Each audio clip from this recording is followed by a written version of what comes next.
Χαίρετε, and welcome to the second lesson of Ancient Greek. We'll be reviewing the words we learned in the first lesson, so if you're a little shaky, you might want to review that lesson first. But by the end of this lesson, we will be able to read our first quote in Ancient Greek. Let's start with saying, I write the book. To biblion grapho. We're going to change this now to say, I have the book. To biblion echo. I have is echo. Don't confuse this with echo. And note that the accent is on the opposite syllable in each word. It might help to connect echo to the word annex, to add to, like an echo, to make something hold or have something. But we will also repeat this word a lot, so it should be pretty easy to learn. Try to say now, you have a child. Paidion echis. Remember, a doctor for children is a pediatrician, so child is paidion in Greek. And the conjugation we have learned so far is similar to Latin conjugation. So let's say now, the writer writes beautifully.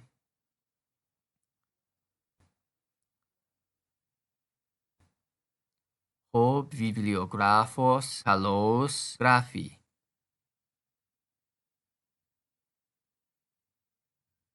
Remember, kalos is the adverb form of kalos, which means beautiful or good. We learned that kalos graphi sounds like calligraphy.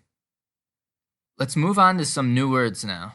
Try to guess how to say mathematician in Greek. It's a masculine noun. O mathematikos.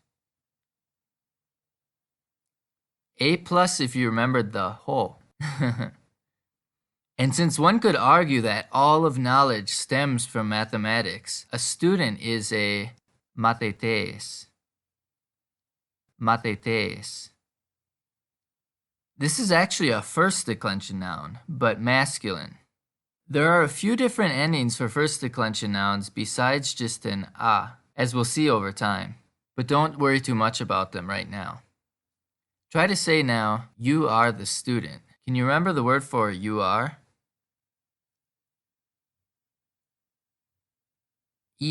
Ho mathetes. Ho mathetes. The next sentence is related, but sort of the opposite. Can you figure it out? Imi ho didaskalos.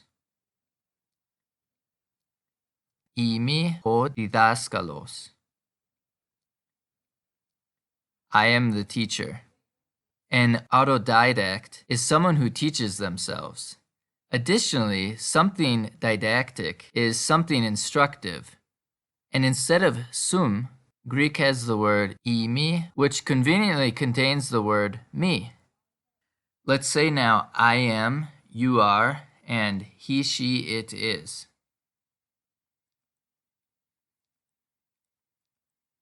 Imi, esti. They seem more related than the words for to be in Latin and English, which is kind of nice. Let's repeat the words for teacher and student since they were a little complicated. Mathetes and didaskalos. Or completely in Greek, mathetes kai didaskalos. And do you see how the accent over kai goes in the other direction? This is the last of the accents that we have to know for Ancient Greek, and indicates a more acute rise in pitch than the accents over the other two words. But again, this is just supposition because we don't really know exactly what Ancient Greek sounded like. The next sentence will help you remember how to say teacher, and hopefully you will write this in the comments below. Kalos didaskis. You teach well, or you teach beautifully.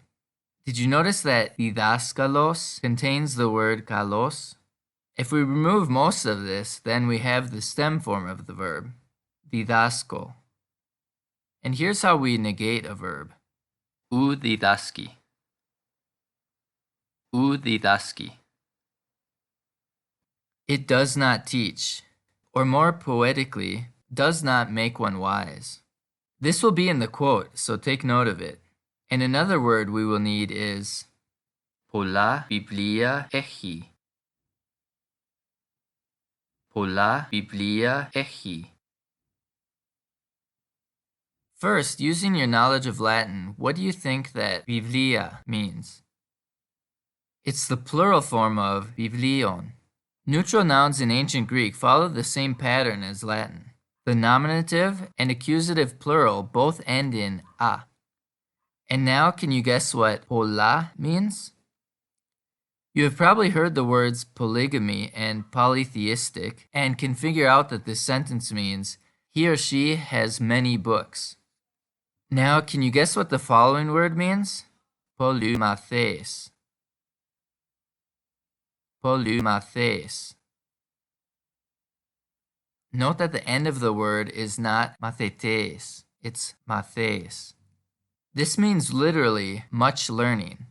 A polymath is someone who has broad knowledge, usually of many fields of science and art, like Da Vinci and Benjamin Franklin, among others. And this is a third declension noun, which, like the third declension in Latin, is really irregular, and we'll deal with this more over time. But before we dissect the quote, try to figure out what these words mean.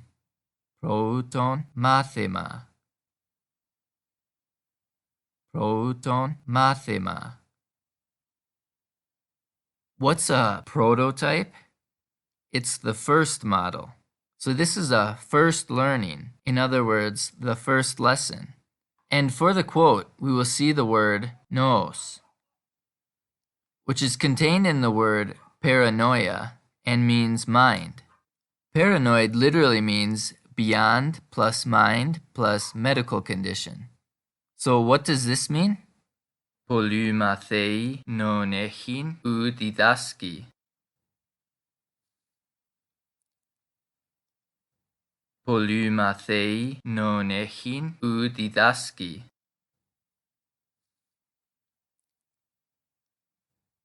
Being learned does not make one wise. But let's dissect this a little further.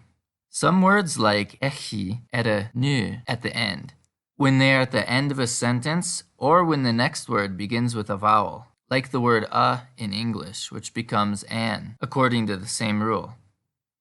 And what is had in this sentence? We can see from this that nos becomes non in the accusative. Just like in Latin, the accusative form of second declension masculine nouns match neuter nouns.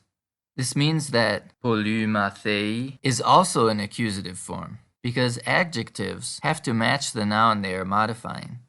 But there's something really annoying about this declension. Mathetes is first declension, while polymathes is third declension.